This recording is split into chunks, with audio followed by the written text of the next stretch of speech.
Hello, this is Robert Larson. I'm an attorney and I'm also the owner of the Larson Law Office in Mesa, Arizona. I focus primarily on family law and estate planning.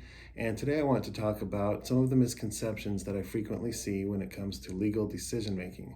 So, if you're not familiar with that term, just a quick review. Legal decision making used to be legal custody, and then that was changed to legal decision making about a dozen years ago. And basically, what that refers to is who has the right to make major decisions about your children. And so, if it's one parent who has the ability to make those decisions on their own, that would be called sole legal decision making. Sole as in SOLE, as in the one parent has the ability to make those decisions by his or herself. And then the other option is joint decision making, which is basically a requirement for both parents to make decisions together. And so, under Arizona law, the courts prefer joint decision making. They feel like it's automatically considered to be in the best interest of the children for both children to be involved in making major decisions for their children. But if there are exceptions to that general rule, then you have the opportunity to prove those in court. And if you can get a judge to agree with you, the judge can award you sole legal decision making, which means you're able to make those decisions.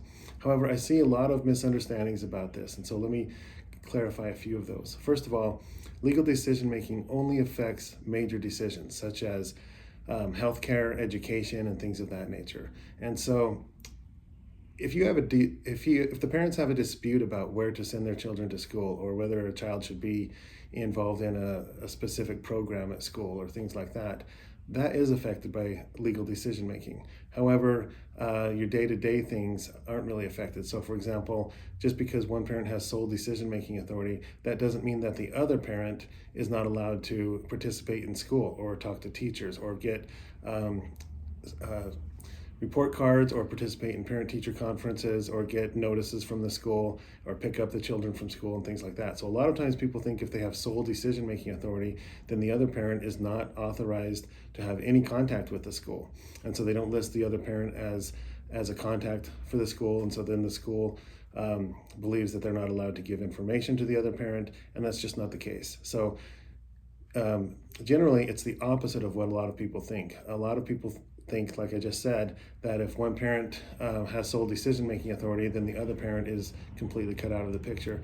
In reality, Arizona law says that if you're a parent and you haven't had your rights as a parent completely terminated, you automatically have the right to that information from schools.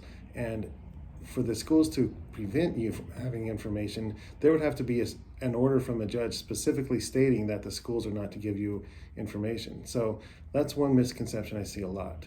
Another thing is like when it comes to medical care. So again, a lot of times if people have sole decision-making authority, they think that means the other parent doesn't have to be notified about doctor's appointments and decisions that are being made about medical care, and that's just not true. The reality is you still have to notify the other parent and talk to them, and they still have the right to get information directly from doctors and hospitals and other medical providers. Once again, just because the other parent has sole decision-making authority, that doesn't terminate the other parent's rights as a parent. So they still have the ability to get that, but a lot of times people misunderstand that issue.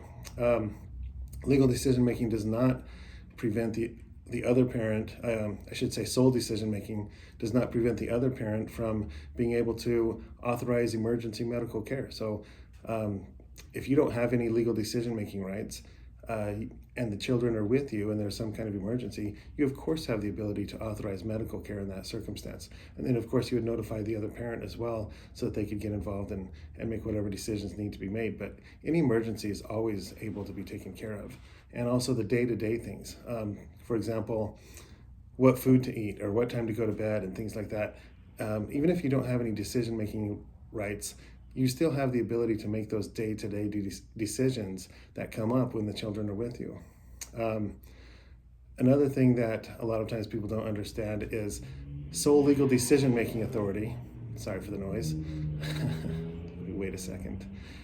Sole decision-making authority does not mean that you get to dictate the parenting schedule. So those are two separate issues. And so if you have sole decision-making authority and then there's a certain parenting schedule that you're supposed to follow, having sole decision-making authority doesn't give you the ability to veto what the judge has ordered on the parenting schedule. So a lot of times people don't understand that as well. So a lot of times you'll see a situation where someone has sole decision-making and the other parent is supposed to get the children, let's say it's every other weekend or whatever the schedule is, it doesn't really matter. There's a set schedule, and then the parent with a decision-making authority gets upset because the other parent didn't do something that they wanted or disagreed about something, and so they say, okay, well fine, if you don't agree with me, then you're not going to get the children this weekend. Well, that would be contempt of court, because having sole decision-making authority doesn't give you the ability to override the parenting schedule that's in place. And so those are just a few of the misconceptions. There are a lot more, and a lot of times decision-making authority isn't even that big of a deal. Sometimes it really is. Sometimes it really matters a lot, but a lot of times it doesn't. So for example, if you separate and you have a 16-year-old child and the child's already in high school and there's really no decisions to be made, a lot of times it doesn't really matter too much, but sometimes it can be really important as well. There's also kind of a hybrid that judges will use sometimes where they will award parents joint decision-making authority, but if they can't come to an agreement after a good faith effort to do so, then one parent gets the ability to make the final decision. So that's kind of in between the joint and sole decision-making options that are available as well. So anyway, hope that clears up a few misconceptions, and there's a lot more detail to it. There's more that I can do in just one of these videos, but if you have any questions, you can always give my office a call. I'll be happy to talk about it with you. And if you like this video, make sure to like it below, follow the channel so that you get more videos like this in the future, and if I can help, just let me know anytime. Thanks.